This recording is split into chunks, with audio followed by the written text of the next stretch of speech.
Gracias, por supuesto, a los profesores Golson, Prados de la Escosura y Francisco Cabrillo por protagonizar este acto en esta primera semana, o primer día caluroso de verano.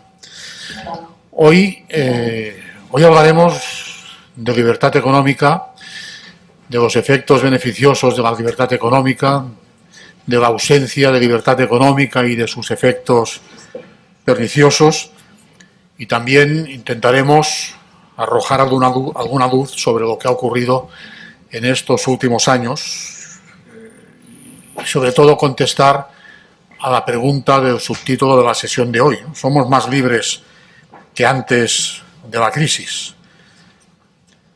El diálogo tendrá como referencia, tiene como argumento el excelente estudio Economic Freedom of the World, cuyos autores principales son James Warney, Robert Golson y Joshua Hall. Y los dialogantes serán uno de los autores, el profesor Robert Golson, y también Leandro y Francisco Cabrillo. El informe al que he hecho referencia tiene sus raíces en el año 1996 y lo que hace es evaluar la incidencia de las políticas públicas y el quehacer de las instituciones económicas sobre la libertad económica. Y en el índice correspondiente al año 2014, con datos referidos al año 2012, que recogen la herencia de los años anteriores, sobre 152 países y territorios, España ocupa el lugar 51 de 152.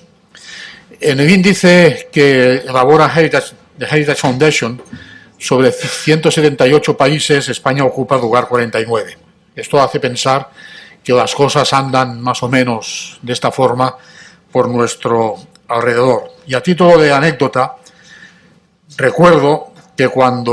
recordado que cuando se presentó el informe de 2001 en el Círculo de Empresarios, España tenía una nota de 7,6 sobre 10 y ocupaba el puesto 29 sobre 123 países. Cada uno puede sacar las conclusiones, pero lo que puede parecer a primera vista sorprendente, y sobre esto deberemos discutir un poco a continuación, es que países como Armenia, Malta, Perú, Estonia, Rumanía, Chipre, Nicaragua, Uruguay, Guatemala, Bulgaria, o Checoslovaquia o Portugal están mejor colocados que nosotros. Es decir, que si quieren más libertad económica, el abanico de países a donde pueden acudir es bastante amplio. A veces pienso, y a veces he pensado, que quizá falte un ajuste fino en este tipo de índices, pero en todo caso esta sería también una buena ocasión para debatir. Es cierto que en algunos aspectos nuestro entorno ha mejorado, pero en otros ha sucedido lo contrario, y en todo caso lo que debería suceder es que deberíamos mejorar en todos los aspectos. A mi juicio, este movimiento heterogéneo refleja falta de claridad en las ideas y en la estrategia de política económica. Por ejemplo, la transposición de la Directiva de Servicios hubiera sido una buena ocasión para introducir nuevas dosis de libertad económica, o la liberalización recientemente retirada de las actividades relacionadas con las profesiones también hubiera sido una buena ocasión. Pero, como ha sucedido en bastantes ocasiones en estos últimos años, ideas dirigidas a liberalizar nuestra economía han visto cómo resultaban paradas por una u otra cuestión. Suspendemos, como no puede ser de otra forma, en asuntos como consumo público, subsidios, tipo marginal del impuesto sobre la renta, independencia judicial, protección de los derechos de propiedad, regulación sobre negociación colectiva, regulación sobre la actividad empresarial, etc. Hay bastantes temas. Y lo peor es que no se ve una tendencia inequívoca hacia la mejora. En todo caso, en algunas variables se ven oscilaciones.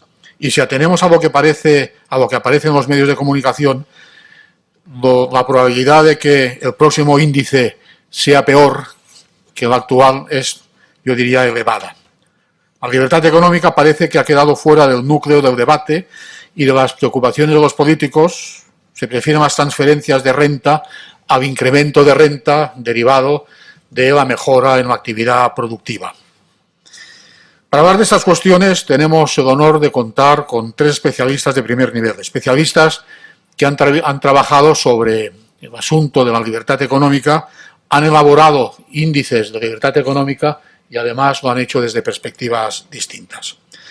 En primer lugar, el profesor Robert Wilson, que es coautor del índice de libertad económica al que he hecho referencia, obtuvo su máster y su PhD en economía en la Florida State University y actualmente es titular de la Jerome Falweider Endowed Centennial Chair in Economic Freedom en el O'Neill Center for Global Markets and Freedom en la SMU Cox School of Business en Dallas.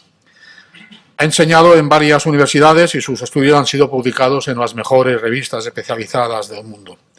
Es un inequívoco defensor de la libertad y ha sido presidente de la Asociación of Private Enterprise Education y miembro de la Mount Pelerin Society. Y no menos relevante, por lo extraordinario, no solamente es corredor de maratones, sino también es corredor de supermaratones, algo que me produce una fuerte envidia. Ya no estoy a tiempo de conseguirlo.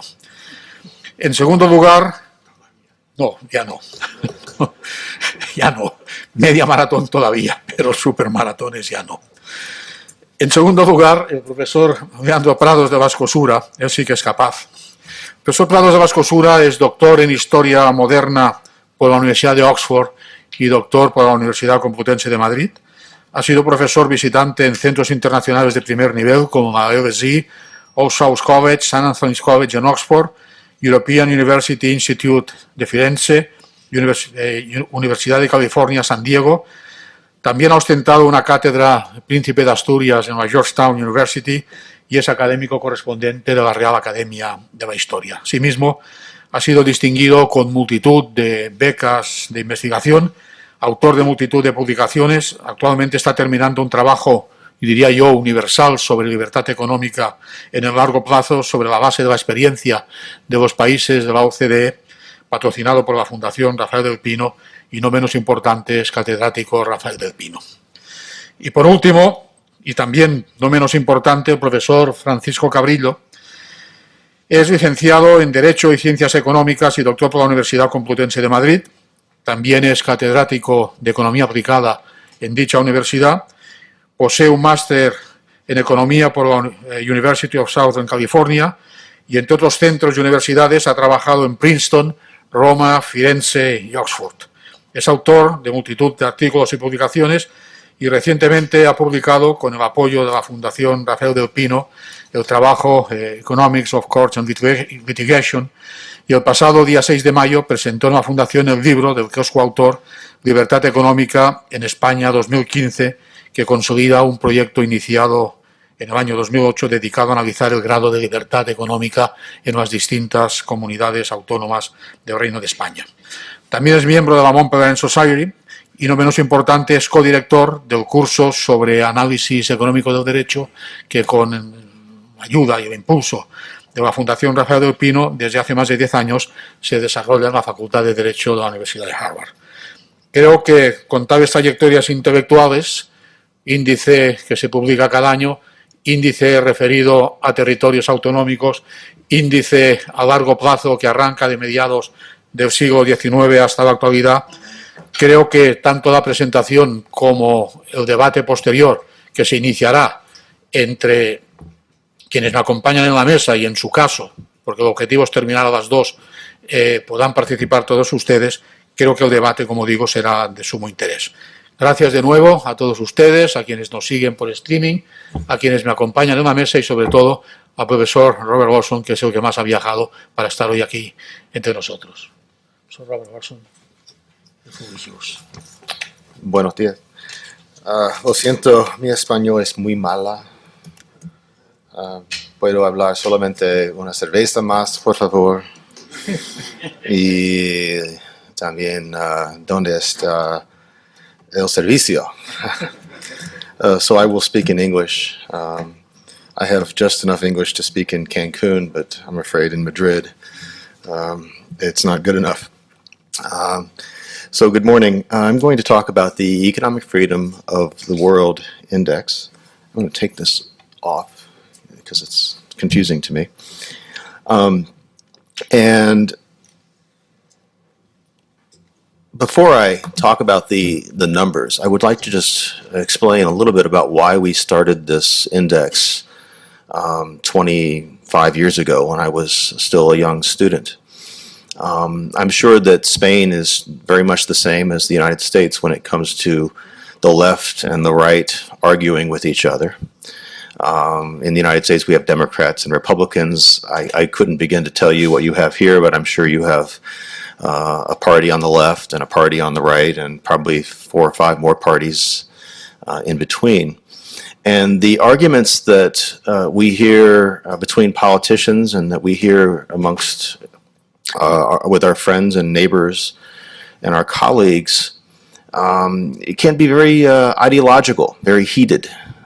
Sometimes friends of ours who disagree with us politically will yell at us even and call us names. And I confess that I have friends who I disagree with politically, who I get mad at, and I yell at them and I call them names sometimes. And as fun and enjoyable as political debating can be, at the end of the day, my experience is that very few of us have a lot of success in convincing other people that we're right, and very few of my friends have ever convinced me that I'm wrong. And as I became a young professor, a young scholar, a young academic, it occurred to me that the thing that was missing in our political debates was data, actual evidence. And so, along with my colleague Jim Gwartney, and now a new colleague Joshua Hall, my job is to try to add some data into the discussion, so that hopefully as right-wingers or left-wingers or whatever wing you're in, as we talk to each other, instead of yelling and screaming and calling names, we will slow down and quietly and dispassionately look at the numbers. Well, to do that, we need some numbers. So we set out to create an index of economic freedom. Since Adam Smith and since Karl Marx, we've been arguing about liberalism. I mean liberalism the way you mean liberalism, not the way Americans mean liberalism. Americans mean liberalism to mean socialism. It's very weird. It's strange.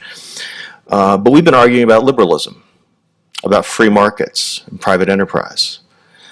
Some people, like Adam Smith, a long time ago, argued that free enterprise worked pretty well. Karl Marx argued that free enterprise doesn't work pretty well. Leaving that argument aside, how about we try to measure how free market a place is? So my colleagues and I, we went out and we gathered data, and we have 157 countries, I think, in our latest forthcoming edition. And we try to put a number on how close the country is to economic freedom or economic liberty. There are 42 variables in the index, which is, I think, far too many for us to go through one by one. We would be here well past the 2 o'clock hour. So I'm going to just talk about the 5 big areas. So in this index that we create, if you want to do well, score well on the index, you need to look at these 5 areas. The first area is size of government. The liberal idea for government is that government should be small. Not zero government, but small government. Adam Smith himself talked about the role and size and scope of government, and Adam Smith said government should be small. So here we have a bunch of measures of size of government, taxation and spending, basically. And then we have the second area, which is private property and rule of law. We have in this area things like, how long does it take to settle a contract dispute? How impartial are the judges, which is some data we get from the World Economic Forum. The third area is access to sound money. This is basically inflation. The liberal idea is to control inflation so that your savings account is safe. And the fourth area is freedom to trade with other people who live in other countries. This was the one that Adam Smith was probably most famous for. Smith had the crazy loco idea that we should let the people of England trade with the people of France, which was a radical idea in 1776. In 1776, I mean, after all, the English and the French were bitter enemies, had been fighting wars with each other for centuries. And yet this crazy Scotsman had the audacity to argue that England would be better off trading freely with the French. And we're still arguing today. In my country, we're arguing. I just saw an article in the newspaper last week before I came here about Mexican tomatoes. Apparently, some people are very upset that Mexicans are growing tomatoes and selling them to Americans. I find this to be a great thing because I like tomatoes, and the Mexicans grow wonderful tomatoes.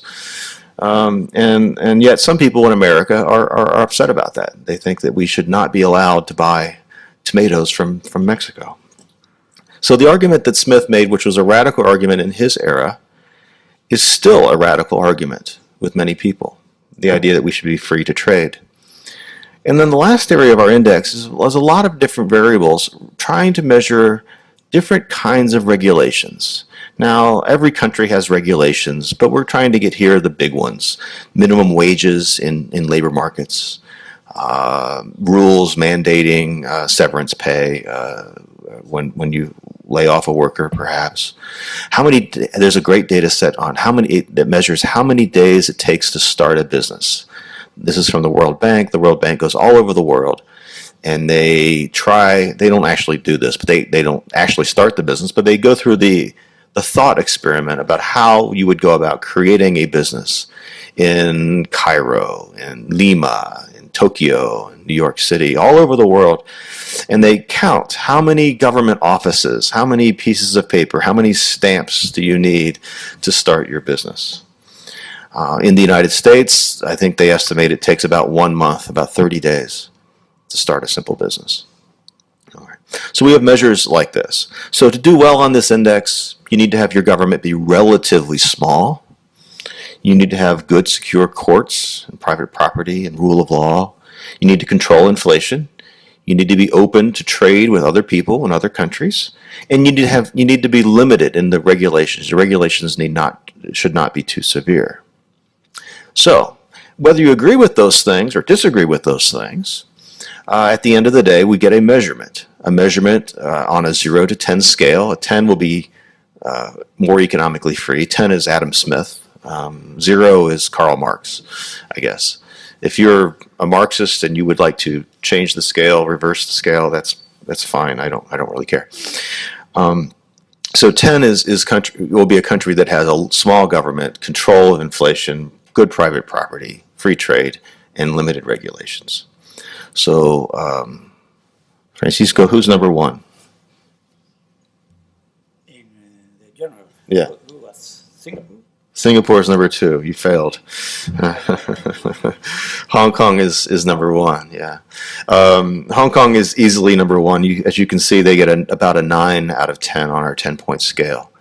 And I did not need to collect. I think we have 200,000 numbers in this index, all told. I didn't need to do that to know this. Hong Kong has a top tax rate of 15%, 15%. The courts in Hong Kong are famously fair and efficient. There is no inflation in Hong Kong. There are no tariffs in Hong Kong. No tariffs, no quotas. It's complete free trade.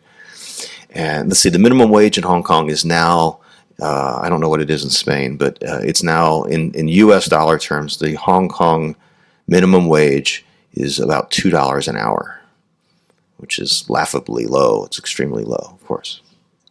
I think the World Bank says it takes 1 day, not 30 days, but 1 single day to start a business in Hong Kong. So Hong Kong is easily the most economically free place in the world, with the lowest taxes, the freest trade, and the least regulations. You can say somewhat similar to what I just said. You could also say for Singapore. The rest of the countries you see here are some of the top countries. There are some interesting examples here that highlight a couple important things about our project. We are not measuring political rights and civil liberties. Now, I would like to say, for the record, that I love civil liberties. I love freedom of speech, religion, all of the good freedoms. I like all the freedoms. Our index, though, doesn't include those sorts of freedoms. We're just looking at business. Hiring, firing, buying, selling, importing, exporting, so on. And so you'll see a country like Singapore, which scores very well on our index. It's a great place to buy and sell. It's not such a great place to criticize the government. The same can be said, of course, for United Arab Emirates. Dubai is a great place to buy and sell, not a great place to criticize the government. So although most of the countries that score well on our economic freedom index are also good, politically free, and have good civil liberties, it's not perfect. The correlation or the correspondence between economic freedom and political and civil liberty is not a perfect one. And it's a very interesting area for scholars, I think, to study, is why are there some weird countries like Singapore and Emirates, which lets you have the freedom to buy and sell, but not the freedom to speak your mind as you would like to speak. From my point of view, the most interesting news in the world is the United States, not just because I'm an American, but because the United States, for most of the time that we've done this project, was third in the world. It was Hong Kong, Singapore, and then the United States. And starting around the year 2000, the U.S. number began to fall. And at present, we are ranked 12th in the world.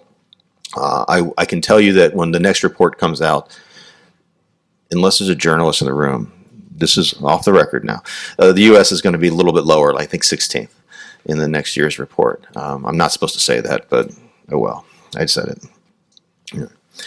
Now, we have over 150 countries, so it's a bit too many to show you all of them. We would forget very quickly anyway. Here are some of the larger, more interesting countries.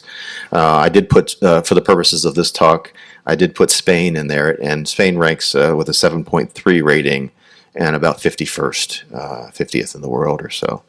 And it's been in that sort of area for some time. As you can see, in Southern Europe, Spain is maybe the garden spot of Southern Europe as far as economic freedom is concerned, because Italy and Greece score considerably lower.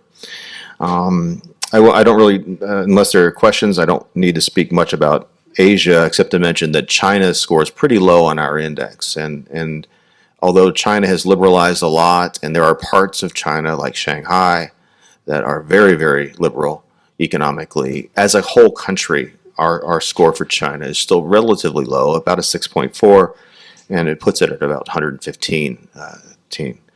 Venezuela is dead last at 152. We're adding a few countries, so next year I think we'll have 157, but Venezuela will be 157 next year. I should mention that we don't have North Korea, we don't have Cuba. I don't have all the countries in the world because we don't have data for those countries, although we all know where Cuba goes and we all know where North Korea belongs. But for our index, it's all about the data. So this just gives you a feel for some of the larger, more significant countries in the world. The colors are indicating quartiles. So the blue is indicating that the country's in the top 25%. Green is the next 25%, and yellow and red, and so on. This is Spain's experience, and I have to be honest here. I know very little about Spain. And all I know is the numbers that I put into my computer in my office in Dallas, Texas. And the numbers I put in for Spain are these numbers. These are the 5 areas plus the summary index. And as I looked at this is a pattern that we see throughout much of Western Europe, and that is a period of liberalization starting in 1980. Actually, I have data back to 1970, but really the good quality data for us begins about 1980. But beginning in 1980, you see where most of those lines are going up. The green line is size of government getting better, meaning government's getting a little smaller. The blue line is property rights. Not much change there, kind of up and then kind of down. Money got better. Inflation got more under control. Trade and regulation got better up until around 2000, early 2000s. And then you see it sort of levels off, and in some cases maybe it goes down. The average overall, which is the black summary index, as you can see, it increased until around 2000 and then sort of leveled off. I hope that is consistent with what you think Spain's history has been, basically liberalization up until around 2000. Since 2000, some leveling off and maybe a little bit of decline, but not radical decline from 2000 to the present. This is a pattern, by the way, that would look very similar in all of Europe, whether I was talking about Sweden or Great Britain. Great Britain would have had a bigger increase because of Thatcher, but you see this basic pattern. The period of liberalization in the 80s and the 90s, this is the era of somewhat smaller taxation, era of more free trade. It's the area of getting inflation under control. It's the era of, to a certain extent, some deregulation. All right. Again, I'll have to let you tell me if this is consistent with your basic story or not. This is the color map for the whole world. Again, the color is indicating quartiles. And my favorite part of the world to look at here is the old Soviet Union. If you look at the old Soviet Union, you'll see everything from red, which is the old Ukraine. You'll see yellow for Russia itself. But then you'll also see the Republic of Georgia. Well, Americans call it the Republic of Georgia because we have a state called Georgia. It's confusing. So Georgia, you'll see, is blue, which means that the Georgian Soviet Socialist Republic in 1991 is now in the top 25% most economically liberal places on earth. That is a stunning transformation. Without question, no country in the world, probably in the history of the world, has had a transformation that big in that short a time. You can also see the similar pattern in the Baltic states, Estonia and Latvia, for example. Okay. All right.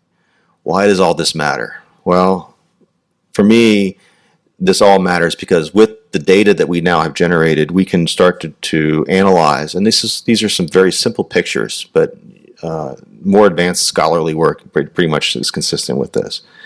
So this is GDP per capita. It's our best measure of the standard of living. It turns out Adam Smith was right. Countries that are more economically liberal are richer than countries that are less economically liberal. The average income in a blue country on that map is almost 40,000 US dollars, and as you can see, it goes down as you go from the blue to the green to the red to the yellow. Many people believe that the problem with economic liberalism is income inequality. The rich get rich, the poor get poor, or the gap between the rich and the poor grows. It turns out, when you look at the data, this is not true. Now, this data happens to be the income share of the bottom 10% of the population. It's the poorest, the least well-off. And as you can see, whether you're in a red country or yellow or green or blue or pretty much all over the world, the poor, the bottom 10%, have somewhere between 2 and 3% of total income. And my eyeball, I don't know about your eyeball, but my eyes tell me there is no real pattern there. And indeed, the more sophisticated statistical analysis on income inequality and liberalism shows there is no pattern. So when critics of liberalism say liberalism gives us inequality, turns out if you look at the data, that's not actually true. Now, it's easy to pick out one or two countries. It's easy to pick out Sweden, which is very equal, and the United States, which is quite unequal, or Chile, which is very unequal. And you can handpick a few countries, but when you use all the countries, some 100 countries are represented in this chart.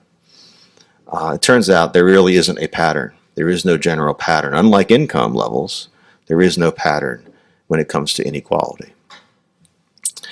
I'll just finish with a couple charts. This third one is the share of income. It's not the share of income. Excuse me. It's the level of income of the poorest 10%. And in many ways, it's just the same as the first picture, but it's not the average. The first picture was the average. This third picture is the level of the poorest of the poor. And as you can see again, if you care about the standard of living of the poor, the evidence is overwhelmingly in favor of economic freedom. And my favorite chart is life expectancy. If you look at the blues and the reds, there's about a 20-year gap between someone who lives in a blue country versus someone who lives in a red country. You know, if you live long enough to be 80 years old, you will live long enough to see your grandchildren, not just your grandchildren be born, you'll see your grandchildren grow up, get married. You'll probably see your grandchildren have children of their own. You will become a great grandparent. That is a treasure that most human beings who have lived on this planet in the history of humanity have not gotten to enjoy. Most of us would be dead in this room in the history of our species. Most of us are already statistically dead. We now live in a world where we have freedom, at least some degree of freedom, and because of that freedom we have wealth, and because of that wealth we live long lives. Lives that are long enough to allow us a good opportunity to see our grandkids grow up and see our great-grandkids. That's something that we should celebrate and treasure as human beings. And I'll just conclude by giving a little advertisement for our website. But I will apologize. If you go to our website, which is called freetheworld.com, it is a terribly bad website. It looks like it was created by a high school student 10 years ago. And I think it was created by a high school student 10 years ago. But on the website, the book is there, the data are there. There's a 25 megabyte spreadsheet with all of our data. I am first and foremost a scholar, a professor. My job is to try to measure economic freedom as best I know how. And in order to measure economic freedom as best I know how, we think it's important that we be transparent about the data that we use, the methods that we use with the data, and we give the data out, and we encourage everyone to use the numbers. If you don't like our numbers, you can transform the numbers. We want more of a discussion about economic freedom to be based on data and empiricism, and less of the discussion to be based on ideological positions. And with that, I'll finish up. Thank you. Thank you.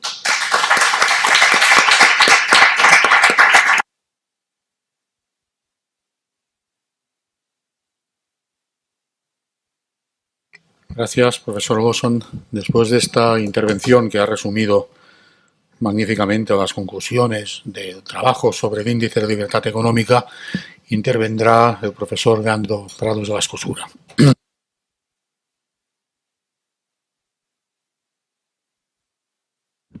Muchas gracias, Amadeo.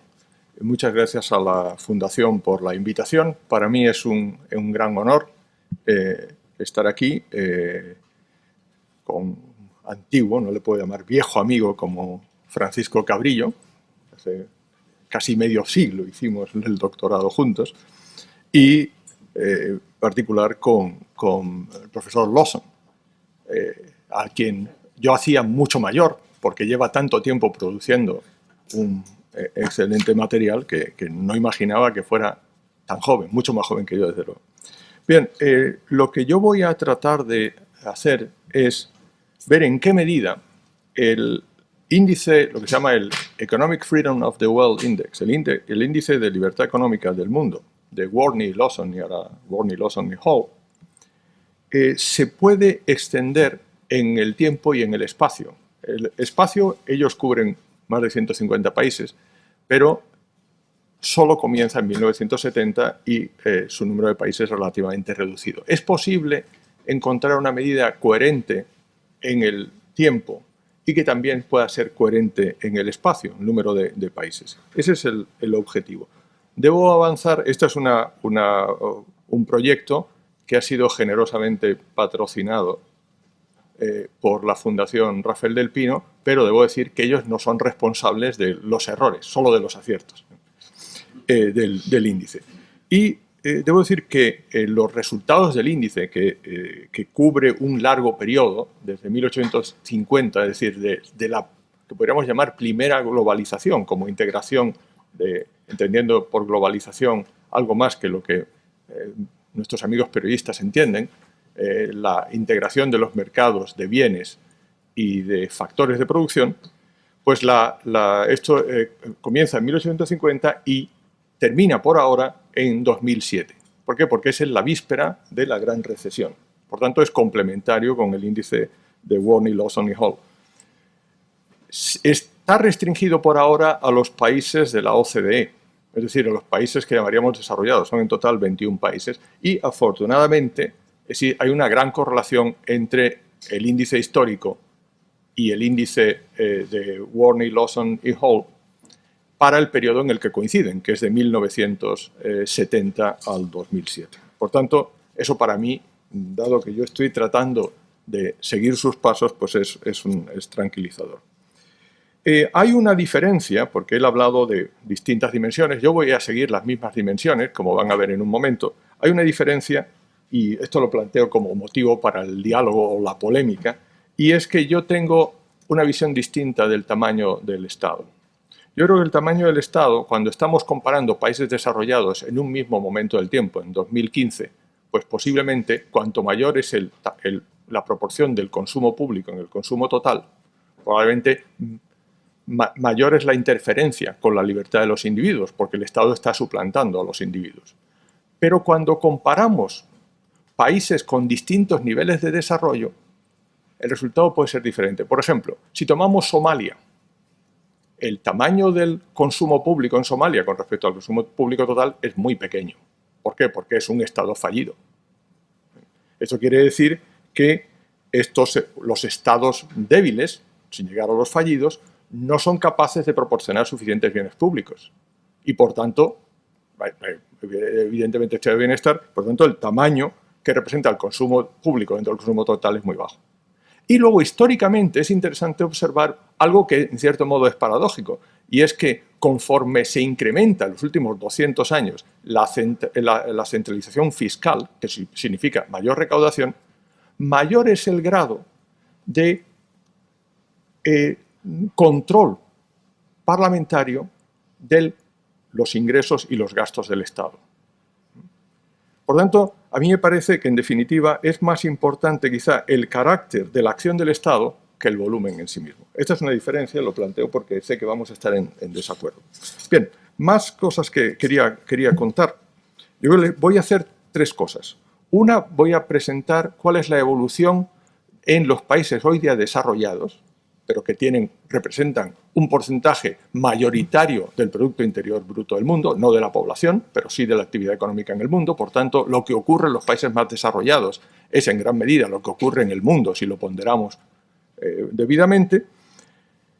Voy a ver cuáles son las principales dimensiones de la libertad económica que conducen ese proceso de cambio a mejor o a peor de la libertad económica, y voy a hacer una brevísima comparación con España. Y en segundo lugar, en tercer lugar, quería plantear algo que el profesor Lawson ha introducido y que me parece interesantísimo, y es en qué medida estamos ante lo que los economistas llamarían un trade-off, en qué medida estamos ante un intercambio entre la libertad económica, entendida como libertad negativa, en el sentido de ausencia de coerción y de interferencia en las acciones de los individuos, y la libertad positiva, como la verían Rawls o Sen, en el sentido de proporcionar a la gente acceso a los recursos para que, evitando esa exclusión, esas personas puedan disfrutar de su libertad negativa, que es, como él bien decía, el gran debate entre liberales y libertarios en los Estados Unidos, o aquí llamaríamos debate entre liberales, en el sentido europeo del término, y socialdemócratas.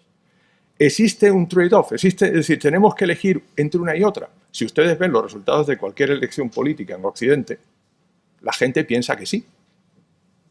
Pero en el largo plazo se sostiene ese intercambio. ¿Hay que ceder un tipo de libertad para ganar la otra? o las dos son partes de un todo. Bien, empezaré brevemente porque si no, evidentemente, el profesor Petitbon, que él también es profesor y que ahora veremos dónde él participa en el índice, me cerrará el micrófono. Esta es la evolución de la libertad económica en los 21 países de la OCDE. Es una media no ponderada, a propósito, y son medias móviles centradas en el año final. Es decir, se trata de reflejar las grandes tendencias. Como se observa, a comienzos del siglo XXI, la libertad económica ha alcanzado el mayor nivel histórico en estos países. Por tanto, se puede decir que probablemente en la historia es el mayor nivel. Esto algunos amigos míos libertarios piensan que no puede ser, porque el Estado es mayor. Yo creo que sí. La segunda consideración que quería hacer es que observarán ustedes que aunque la libertad económica es mayor ahora que lo ha sido en el pasado, la evolución no es lineal. Y en tercer lugar, les quiero decir que es interesante observar cómo hay una progresión hasta la Primera Guerra Mundial de cada vez más libertad y que esa progresión favorable a la libertad se ve interrumpida, pero no solamente como uno esperaría durante las dos guerras mundiales y la Gran Depresión, sino que tras la Gran Depresión vemos que a partir de 1950, aunque los niveles se recuperan, no alcanzan los niveles de antes de la Primera Guerra Mundial. Y que además hay un estancamiento en los años 60 y una caída en los 70. Y a partir de 1980 se produce ese gran avance en la libertad económica. Si vamos un poco más allá y en lugar de mostrar las curvas de cada dimensión de la libertad económica, lo que tratamos de ver es cómo contribuyen al avance de la libertad económica. Aquí están medidas sobre el máximo posible que se puede avanzar en cada momento. Observarán ustedes estas barras. La barra superior, con esto no puedo marcar, la barra superior corresponde al periodo en su conjunto. Por tanto, aquel que quiera una visión resumida, lo que observará es que entre mediados del siglo XIX y la víspera de la Gran Depresión, el avance de la libertad económica en los países desarrollados ha sido 3/4 partes del máximo posible y que prácticamente la mitad de ese avance ha sido por una mejor definición de los derechos de propiedad, el respeto de los contratos, el cumplimiento de las leyes. Si vamos a distintos periodos, nos vamos a encontrar con algún aspecto interesante. Por ejemplo, como todo el mundo sabe, a partir de 1880 hasta la Primera Guerra Mundial es la época del patrón oro, de la gran integración del mundo. Bien, el avance de libertad económica que tiene lugar entre mediados del siglo XIX y comienzos de los años 80 es enorme. Se puede decir que 2/3 partes o 3/4 partes del gran avance que tiene lugar históricamente la libertad económica la ha tenido ya para los años 80. Y ahí se reparten las responsabilidades entre la desregulación y la mejora en la definición y el cumplimiento de los derechos de propiedad. Tercera cosa que quiero señalar es que en la primera mitad del siglo XX hay un retroceso generalizado, ¿verdad? Aquí esto está medido a partir de 0, quiere decir que es una contribución positiva, por debajo de 0 la contribución es negativa, están restando. El resultado final es la suma de unas partes y otras. ¿Bien? Pues lo que vemos es que la parte verde, que es la reducción en la libertad de comerciar internacionalmente y de mover capitales internacionalmente, es lo que constriñe esa libertad. Y después de 1950 hasta ahora, las noticias a largo plazo son buenas, pero observarán ustedes algo interesante. Son 3 fases en realidad. Hay un avance entre 1950 y 1960, en los años 60, que es fundamentalmente la reducción a las barreras al comercio internacional y la estabilidad de precios. Pero en cambio, durante los años 60 y 70, y esto quizá es lo que ha dado pábulo, más la experiencia de la primera mitad del siglo XX, a que la gente piense que hay un trade-off, que hay una compensación entre libertad positiva y negativa, y es que observamos que los avances en la mejor definición de los derechos de propiedad y la mayor libertad de comerciar se ve compensada negativamente por la mayor regulación y la mayor inestabilidad monetaria. Y en cambio, a partir de 1980, todos contribuyen y no es tan necesaria la mejora o la contribución de la mejora en la definición de derechos de propiedad. Vamos rápidamente al ranking. Aquí tenemos, este gráfico tiene dos funciones. Una complementaria, es un regalo que les hace la Fundación Rafael del Pino, y es que es un test de agudeza visual. Los que no vean los números deben ir al óptico. Luego tiene otra contribución que es confirmar dos aspectos. Uno, hay una gran estabilidad en el ranking. Por ejemplo, los sospechosos habituales, que son los países latinos, los países del sur de Europa, suelen estar al final. En la parte superior suelen estar los países anglosajones, los países que tienen el derecho consuetudinario, el common law. En el siglo XIX es, sobre todo, el Reino Unido, en la segunda mitad del siglo XX son los Estados Unidos. Pero, sin embargo, a pesar de que uno diría, bueno, esta estabilidad demuestra que no hay ninguna convergencia. La hay. ¿Por qué? Porque aunque no cambian las posiciones, sí se reducen las distancias de unos países y otros. Y, por ejemplo, en el caso de España, pues tenemos una posición mediana, la mediana baja a mediados del siglo XIX, una posición que va empeorando hasta la Primera Guerra Mundial, aunque en términos absolutos vamos mejorando. Y luego vemos que, por ejemplo, a pesar de que en los años 50 hay una cierta mejora de la libertad económica, nos cabe el deshonroso título de ser los colistas. Y hay avances hasta los años 80, pero todavía a principios de los 80 nos encontramos con que estamos el tercero por la cola, con Portugal y Grecia. Y en vísperas de la gran recesión, pues estamos el quinto por la cola, pero más cerca, pero con otros. Pero estamos por delante de Grecia, de Portugal. Interesante, Francia es el colista. Bien, si vamos al caso de España, pero muy rápidamente, se observa que la evolución de España no es diferente, afortunadamente. España sigue la misma evolución que los países de la OCDE, pero con dos diferencias. Una, suele tener un nivel por debajo de la OCDE. Tenemos un nivel de interferencia y de coerción de las decisiones de los individuos mayor.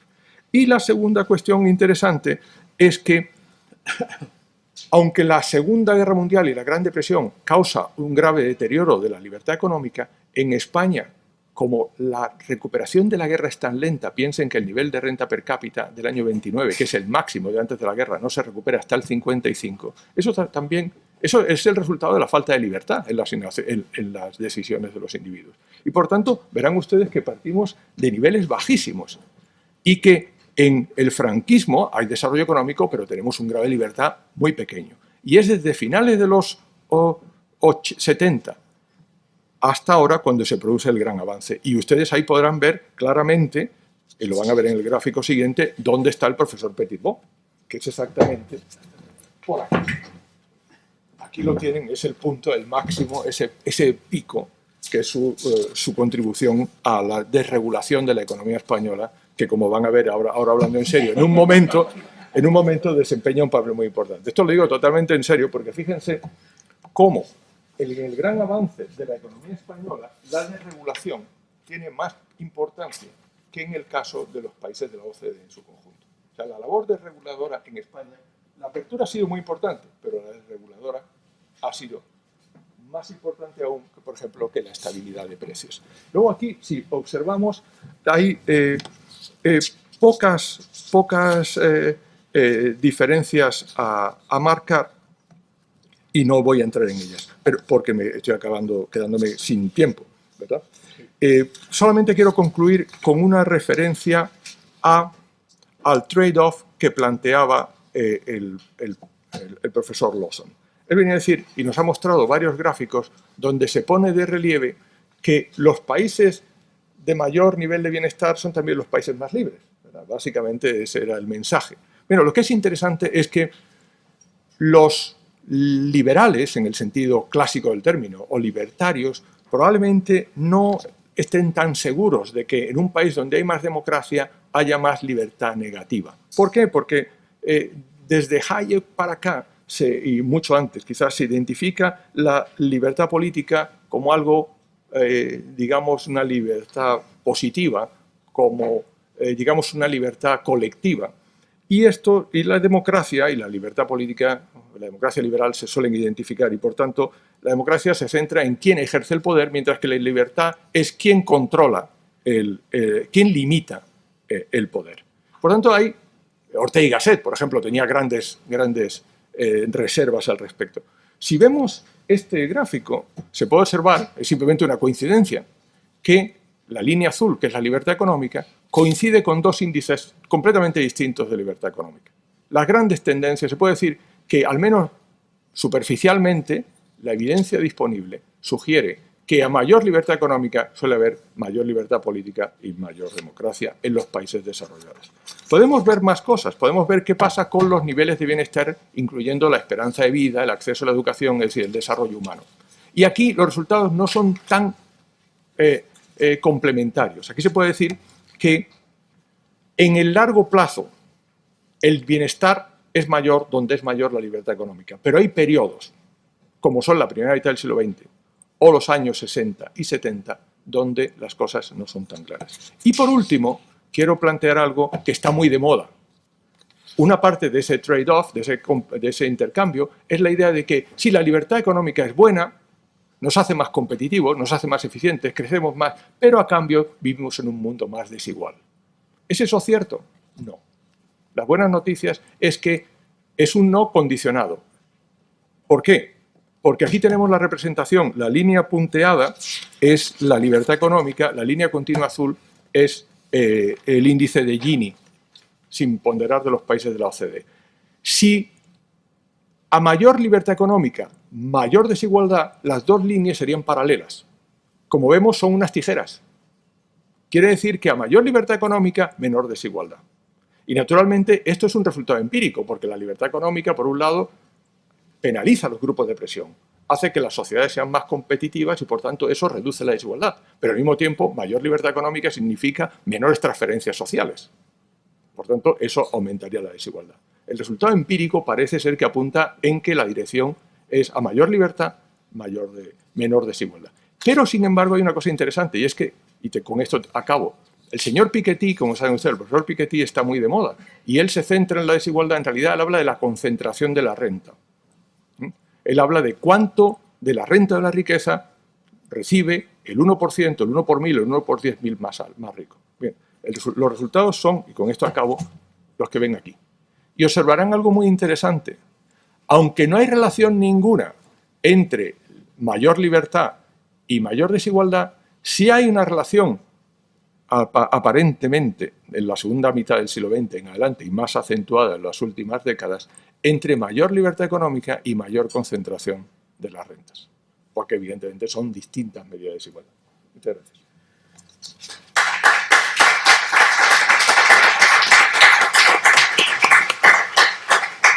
Gracias, Leandro.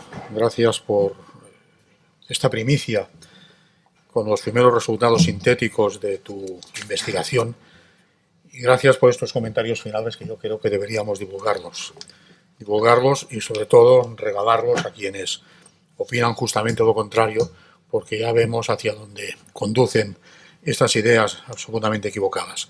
Ahora vamos a acercar el objetivo y vamos a pasar del análisis universal al análisis mucho más reducido de nuestras comunidades autónomas, más los comentarios que el profesor Cabrillo quiere hacer sobre las intervenciones anteriores. Paco, cuando quieras. Muchas gracias. Pues yo quiero también, desde luego, mostrar mi satisfacción por encontrarme hoy aquí en un debate con unos compañeros de mesa del nivel de los que tengo y presentar algo a lo que vengo dedicando desde hace ya bastantes años, mucho tiempo y muchos esfuerzos. No voy a presentar estrictamente el índice, que ya lo hicimos, pero sí hacer algunas reflexiones basándome precisamente en este índice que con dos colegas, Rocío Alberti y Rogelio Biachi, hemos terminado la cuarta edición. Empezamos la primera en 2008 con datos de 2006 y venimos haciendo más o menos cada 2 años. Bien, cualquiera que empieza un trabajo de este tipo tiene que plantearse una serie de preguntas. Para mí hay 3 importantes aquí, ¿no? Primera, bueno, medimos la libertad o nos ocupamos de la libertad económica. ¿Qué es la libertad económica? Aquí hemos visto que en principio, aunque estemos de acuerdo en lo sustancial, puede haber puntos que nos planteen dudas, ¿no? Uno piensa, libertad económica es laissez-faire. Nosotros en nuestro índice la utilizamos en el sentido más amplio, pero hemos visto como el profesor Prados pues, ponía algunas dudas sobre el papel del tamaño del Estado. Para nosotros, en cambio, es un elemento fundamental. Hay otras interpretaciones. Una de las primeras cosas que yo aprendí hace 40 años cuando llegué a los Estados Unidos, no sé si el profesor Lawson estará de acuerdo, era la diferencia que había entre la economía de mercado, free market economics, y aquello que llamaban el sistema americano de libre empresa, the American System of Free Enterprise. En el segundo, la libertad de comercio internacional podía quedar muy tocada. Y, de hecho, seguimos viendo hoy ahora con las negociaciones internacionales del acuerdo transatlántico las dificultades que sigue habiendo para esto. Pero bueno, nosotros en nuestro índice, para entendernos, pensamos libertad económica es laissez-faire. Segunda, ¿podemos medir la libertad económica? Bueno, eso hay que verlo haciéndolo. Estos señores lo han hecho, nosotros lo hemos intentado. Y el último punto es un punto que surge siempre en estos debates. ¿Y qué es lo importante? Las valoraciones ordinales, los rankings, o las valoraciones cardinales. Probablemente las dos miden cosas distintas y son más útiles según lo que se haga. En 2013, el Doing Business del Banco Mundial creó un comité para analizar o para valorar el trabajo de todos estos años de Doing Business, y uno de los puntos que apuntaba era precisamente dar más valor a dar más importancia a los valores cardinales de lo que se daba. Depende, el orden tiene sus problemas. Recuerdo que Yankov, el que llevaba el Doing Business, me dijo, tengan cuidado ustedes cuando empiecen con lo que él llamaba el síndrome del político cabreado. Dice, porque si usted hace un orden, siempre va a encontrar ese problema. Pero para nosotros es importante, y les voy a poner un ejemplo. Una variable en que las regiones españolas se han empeorado todas en los últimos años, una variable importante es el índice de deuda, ¿no? Deuda sobre PIB. Todos van a peor. Pero claro, en una situación de crisis, yo creo que sí es muy importante ver cuál ha sido la evolución relativa. Que Madrid haya ido mucho mejor que Valencia, por ejemplo, que es la región que ha tenido un peor comportamiento en la deuda, para nosotros es muy importante.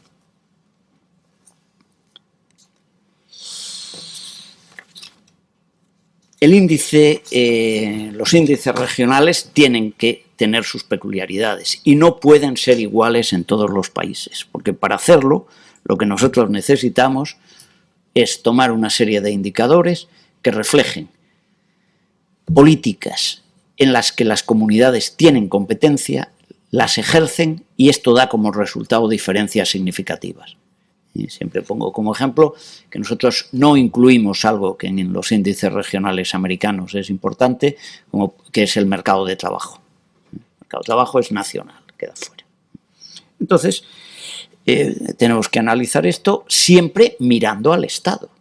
El Estado, como se ha dicho, en el índice internacional, pues España no ha tenido un comportamiento brillante en los últimos años, va mal, y otra cosa que no se ha dicho es que los mejores resultados, además, los estamos obteniendo en algunas variables que no controlamos. Comercio internacional, estabilidad monetaria. Y los peores resultados los estamos obteniendo en variables que sí controlamos. Impuestos y regulación del mercado de trabajo. Les confesaré un pecado. Antes de venir para acá, he pasado parte de la mañana perdiendo media mañana porque no he conseguido nada en uno de los lugares más tristes de este país, que son los juzgados de lo social en la Plaza de los Cubos. Es decir, la conclusión que cualquiera saca es que o cambiamos eso o este país no tiene solución. Y podríamos poner otros ejemplos. Bien, nosotros lo que hemos hecho ha sido, utilizamos una docena de indicadores, 6 indicadores de regulación muy variados que van desde el comercio minorista, que es donde hay diferencias significativas, educación, medio ambiente, movilidad de mano de obra, salud y vivienda pública privada, y 6 indicadores los que intentamos medir el tamaño del sector público.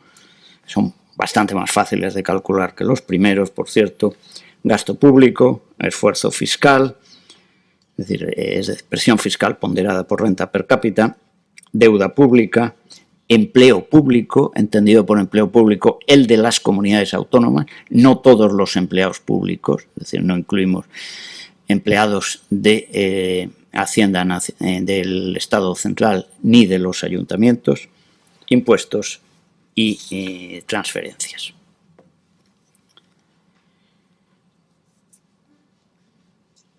Es importante señalar también que, en nuestra opinión, las diferencias de las políticas de las comunidades autónomas son mayores que las diferencias de los distintos partidos cuando han ocupado el gobierno central. Esta es una conclusión muy importante. Los alemanes han llegado a un resultado similar, en el sentido de que socialdemócratas o cristianodemócratas han hecho cosas similares en el gobierno central, pero en los Länder han hecho cosas diferentes. Y en España creo que también podemos encontrar diferencias más importantes en las comunidades autónomas. Bueno, este es el índice donde hemos incluido los datos del último índice y de los 2 índices anteriores, ¿no? Aquí vemos, Madrid sigue en primer lugar, y yo diría que este índice, puedo decir que este último año con mayor diferencia todavía frente a las anteriores. Hay una serie de regiones en el centro, y luego lo que siempre he dicho que me preocupa, las de la cola son las de la cola. Es decir, Andalucía y Extremadura permanecen ahí, pasa el tiempo, y si establecemos la relación entre renta per cápita y la posición en el PIB per cápita y la posición en el índice, pues nos encontramos con un problema serio. Yo siempre digo que España tiene un problema del que apenas se habla, que son estas regiones: Extremadura, Andalucía, Castilla-La Mancha, cada vez más Asturias, que es una región en clara decadencia, dado lo que fue y lo que es ahora, y sobre todo que lo que no vemos es que estas regiones hagan absolutamente nada por cambiar. Más bien, todo lo contrario. Es decir, que el hecho de que cualquier persona pague muchos más impuestos en Extremadura o en Andalucía indica muy poco interés por atraer actividad económica a estas regiones. Probablemente eso no está entre sus objetivos. Y les voy a plantear pues 3 cuestiones para reflexionar y no pasarme de tiempo.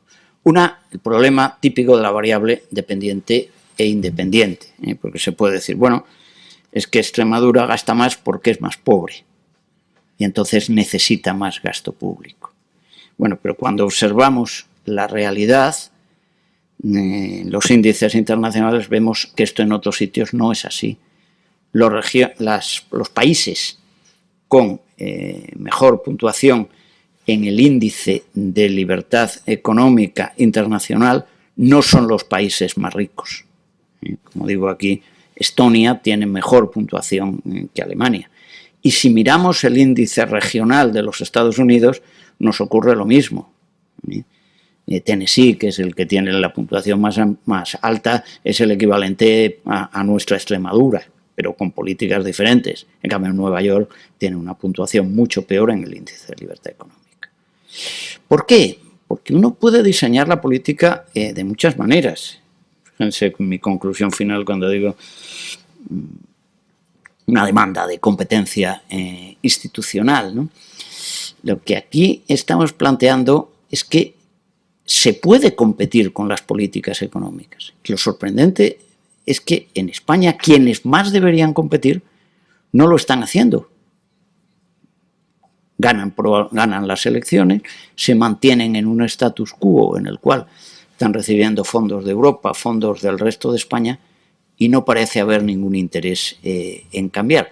Pero esto, y creo que esta es una de las ventajas del índice, estos datos creo que deberían hacer reflexionar, y si realmente y soy escéptico, nos hacen caso y miran estos datos a la hora de diseñar las políticas económicas regionales, creo que podríamos mejorar bastante. Muchas gracias.